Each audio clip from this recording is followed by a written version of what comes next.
Hi friends, welcome to Sri family media. இன்றைக்கி நம்ம சேனலில் நியூ இயர் அன்றைக்கி நம்மளுடைய டயட் 4வது நாள் தான் இன்றைக்கி நம்ம பார்க்குறோம். என்னென்னா மார்னிங் வந்து எழுந்து சாமியெல்லாம் கும்பிட்டாச்சு. சாமிக்கு வந்து கேசரி செஞ்சேன். ஆனால் அதை நான் வந்து சும்மா ஒரு 2 வாய் தான் சாப்பிட்டேன். வேறு எதுவுமே நான் சாப்பிடலை அதில் அதிகமாக. அவருக்கு வந்து உடம்பு சரியில்லை, சரி ஊருக்கு கிளம்புறாரு. வேறு எதுவுமே வந்து மாவு கிடையாது இட்லி ஊற்றுற அளவுக்கு. அதனால் வந்து சரி அவருக்கு 4 இட்லி மட்டும் வாங்கிட்டு வந்தேன். சரி சாப்பிட்டுட்டு டேப்லெட் போட்டு கிளம்பட்டோம் அப்படின்ட்டு. சரி, நியூ இயர் அதுவுமா ஹோட்டலில் வாங்கி சாப்பிட்றீங்களா? வெக்கமா இல்லை?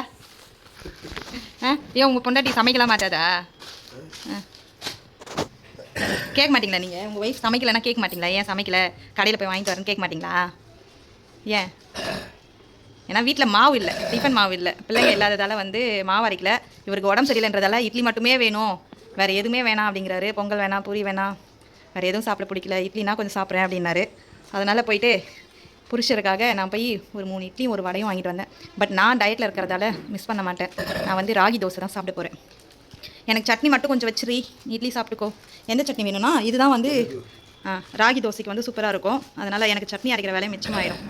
ஒரே ஒரு ராகி தோசை அவ்வளோதான், கூட கொஞ்சம் கேசரி வச்சு சாப்பிட்டுக்க வேண்டியது தான். சரி சாப்பிடு, நானும் போய் ராகி தோசை ஊற்றிட்டு வரேன்.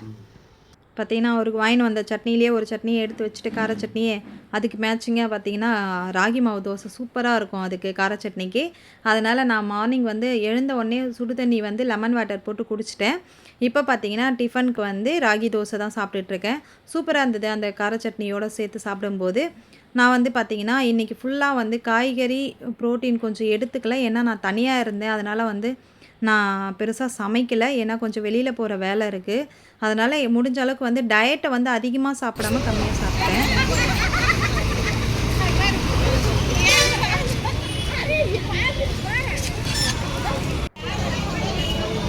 சீட் இருக்கா? அவர் பார்த்திங்கன்னா பாப்பாங்களை கூப்பிட்டு வரதுக்காக ஊருக்கு கிளம்பிட்டார். அவரை அமுச்சு விட்டுட்டு நான் பார்த்திங்கன்னா சரி ஃப்ரூட்ஸ் எதாவது சாப்பிட்லான்னா வாழைப்பழம், கண்டிப்பாக வந்து ஏதாவது ஒரு ஃப்ரூட் சாப்பிட்ணும். அதனால் நான் வந்து பார்த்திங்கன்னா வாழைப்பழம் தான் எடுத்துக்கிட்டேன். இது பார்த்திங்கன்னா மதியம் லஞ்சுக்கு வந்து ஒரு தோசை ஊற்றுற அளவுக்கு மாவு இருந்தது. சரி இதுக்கப்புறம் இந்த மாவு வச்சு வேஸ்ட்டு ஆகிடக்கூடாது, நம்ம சாப்பிட்டுடலாம். எப்படி இருந்தாலும் வந்து நம்ம ரைஸ் எடுத்துக்கல, சரி ஒரு தோசையாக சாப்பிடலாம் அப்படின்னு சொல்லிட்டு சாம்பார் வந்து இருந்துச்சு. அதனால் தோசை சாம்பார் தான் நான் இன்றைக்கி மதியமும் எடுத்துக்கிட்டேன். நான் பெருசாக வந்து இன்றைக்கி டயட் ரொம்ப ஃபாலோ பண்ணலை. பட் இருந்தாலும் அதிகமாகவும் நான் சாப்பிடலை. மேக்ஸிமம் வந்து அதிகமாக ஆகாமல் நான் பார்த்துக்கிட்டேன். இப்போ பார்த்திங்கன்னா அவருங்க பசங்கள்லாம் வந்துட்டுருக்காங்க அப்படின்னு சொன்னதால் சரி ஓகே நைட்டுக்கு வந்து கொஞ்சம் நல்லா சாப்பிட்டோம் அப்படின்னு அவருக்கு உடம்பு சரியாமல் இருக்கார் என்று அதனால் சாதம் வடிச்சிட்டு ரசம் பார்த்திங்கன்னா காரக்குழம்பு, அதுக்கப்புறம் புதினா துவையல் இது எல்லாமே ரெடி பண்ணி வச்சுட்டேன். அவங்க வந்து கேட்டாங்கன்னா ஆம்லேட் போட்டு கொடுப்பேன், இல்லைனா வந்து இதிலே வச்சு சாப்பிட்டுப்பாங்க.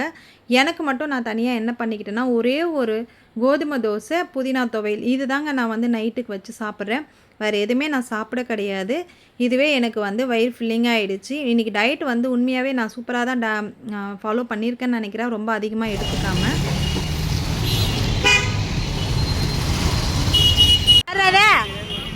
தங்கப்பில்லை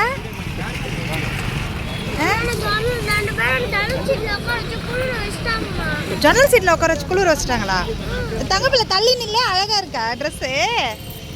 ஊரில் ஆயா வீட்டில் வச்சுட்டு வந்தோம்மா அந்த ட்ரெஸ்ஸா? சூப்பராக இருக்குது. நீ தள்ளி நில்லு, உன் மூஞ்சிங்க இவ்வளோ.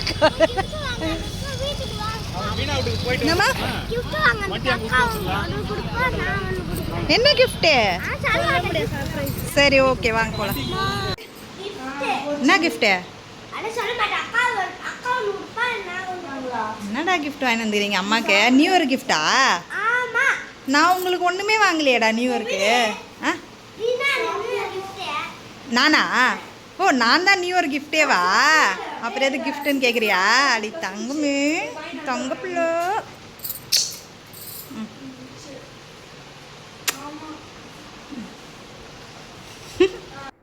பார்த்திங்கன்னா பிள்ளைங்க வாங்கிட்டு வந்த கிஃப்டெல்லாம் வந்து என்னை கண்ண மூட சொல்லிவிட்டு அவங்கவுங்க கிஃப்ட்டை போடுறாங்க. பாப்பா வந்து ஒரு ப்ரேஸ்லெட் மாதிரி வாங்கிட்டு வந்திருந்தா பெரிய பாப்பா. சின்ன பாப்பா வந்து செயின் வாங்கிட்டு வந்திருந்தா. ஓகே ஃப்ரெண்ட்ஸ், இன்றைக்கி வந்து டயட்டை நான் இப்படி சிம்பிளாக தான் முடிச்சிட்டேன் அப்படின்னு நினைக்காதீங்க. நெக்ஸ்ட் வீடியோலாம் உங்களுக்கு நான் வந்து டயட் ரொம்ப ஸ்ட்ரிக்டாக என்னென்ன மாதிரிலாம் சாப்பிட்டேன், எந்த மாதிரி ப்ரோட்டீன் எடுத்துக்கிட்டேன், எந்த மாதிரி வெஜிடபிள்ஸ்லாம் வந்து நம்ம எடுத்துக்கிட்டால் இன்னும் வெயிட் லாஸ் ஆகும் அப்படின்றது வீடியோ வந்து நான் நெக்ஸ்ட்டு சூப்பரான வீடியோவாக கொடுக்குறேன். கண்டிப்பாக வந்து நீங்கள் ஃபாலோ பண்ணுங்கள். இன்றைக்கி நான் ரொம்ப சிம்பிளாக முடிச்சிட்டேன்னு சொல்லிட்டு எனக்கே கொஞ்சம் கஷ்டமாக தான் இருக்குது. பட் ஓகே, நெக்ஸ்ட் வீடியோவில் வந்து சூப்பரான வந்து டயட் உங்களுக்கு வந்து நான் கொடுக்க ட்ரை பண்ணுறேன். ஓகே ஃப்ரெண்ட்ஸ், தேங்க்ஸ் ஃபார் வாட்சிங். நெக்ஸ்ட் வீடியோவில் வந்து நம்ம மீட் பண்ணலாம். அது வரைக்கும் எங்கள் வீடியோஸ்க்கு வந்து சப்போர்ட் பண்ணுங்கள். கண்டிப்பாக லைக் பண்ணுங்கள், மெயினாக ஷேர் பண்ணுங்கள், கமெண்ட் பண்ணுங்கள். நெக்ஸ்ட்டு வீடியோவில் பார்த்தீங்கன்னா நாங்கள் வந்து எந்த அளவுக்கு வந்து நான் வந்து 84லேருந்து 59 கிலோ கொண்டு வந்தேன்றத சீக்ரெட்டை வந்து உங்களுக்கு சூப்பராக சொல்லி கொடுக்குறேன். தேங்க்ஸ் ஃபார் வாட்சிங். பை.